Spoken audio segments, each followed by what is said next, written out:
finito squassato, non mi leggo, soltanto provato, Margherita, Claretta e Lulù, m'han ridotto che non servo più. Sono un uomo di moda fatale, con le donne sono spesso brutale, le strapazzo, le morde, le sciolgo, con comorza, più peggio e Lulù.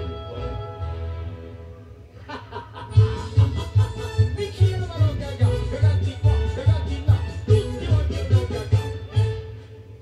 La contessa Pomponia Sconzetti, un Gagà sulla spiaggia alle 7, la duchessa Cornelia Paccotto, un Gagà sul terrazzo alle 8. Mi chiamano Gagà, cagati qua, cagati là, tutti vogliono Gagà. Spesse volte mi dice la gente che non vivo, che non so far niente, ma la gente maligna non sa che fatica che faccia a giocare. La mattina ricaso alle 7, poi mi sveglio la sera alle 8, mangio poco, soltanto brodino, carne, pesce e un mese d'acchino. Mi chiamano Gagà, cagati qua, cagati là, tutti vogliono Gagà. La marchesa di Coscia Balena, pur per forza cagando parena, la signora, la nocca, la sagna, un Gagà non 3 giorni in campagna.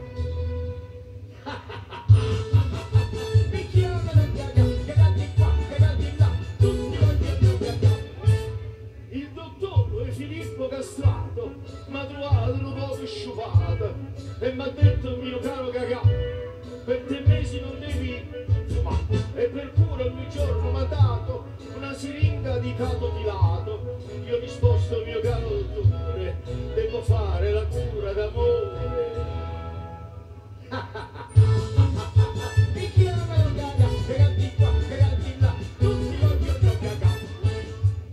La cantante Lucella De Falco, vuol Gagà tutti il palco, la pittrice un sfornato pennello, vuol Gagà quando fa un acquerello.